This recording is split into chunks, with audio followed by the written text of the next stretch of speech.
Hey, hi everyone, and thank you for joining us for this last webinar clip of the six-part series on emotions and the brain.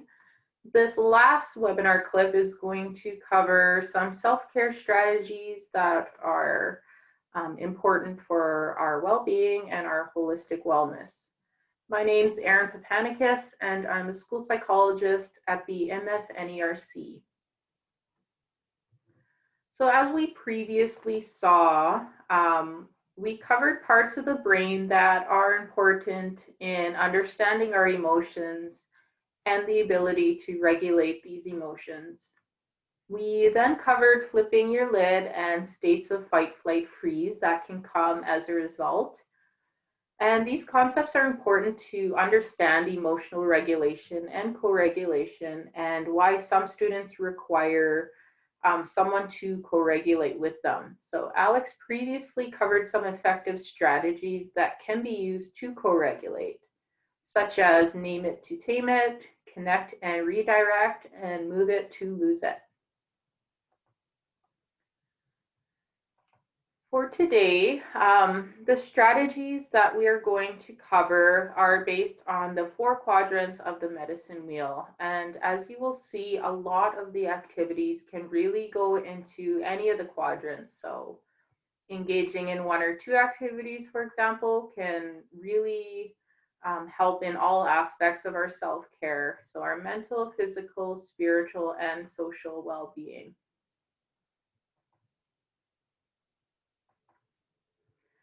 So we chose to end the webinar series on this topic of self-care and holistic wellness because it's important to remember that we also need to take care of ourselves. Working in the field of education is highly rewarding, but it can also be quite exhausting, especially during current times of living in a pandemic. So many of our students are also feeling the weight of this and might always have their lids flipped right now because of the current times and all the unexpected going on right now. So just the same as when we board an airplane and we're told to first put on our own oxygen masks before helping others, because if we're down and out, then we're really no help to other people who might rely on us for help, such as some of our students. So similarly, we are only as effective as the health of our body, our minds, and our spirits will allow. So it's important that we nurture these aspects of ourselves so that we can help and support the students in our schools that we work with. So I'm going to start with the social emotional quadrant. And I will say that these are not inclusive lists. Meaning there's many other examples that can fall under these different quadrants. Many of them you might already be engaging in, which is great. These are just some examples of things that you could try.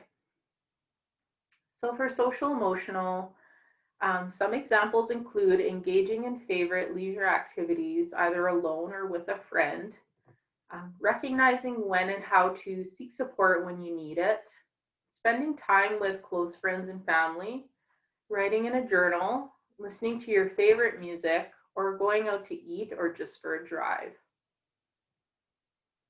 Within the mental quadrant, some examples that you could try are drawing a line between work and home, which is personally for me a very important one, or engaging in a mindless activity, recognizing when you need a break, reading a favorite book or watching a favorite movie, or engaging in mindfulness activities that you're familiar with, such as meditation.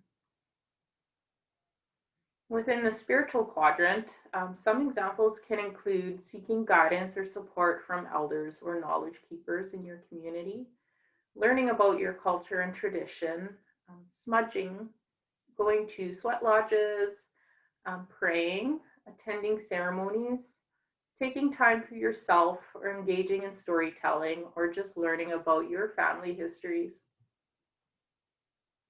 And lastly, within the physical quadrant, some examples include exercising regularly, just going for a walk or a jog to get out of the house, engaging in some deep breathing exercises, eating healthy and getting enough sleep, and drinking lots of water. So sometimes I think when we hear self care, we might think of things like going for a massage, things like that. But really, it could be small things like these that can really benefit our holistic wellness and our well being.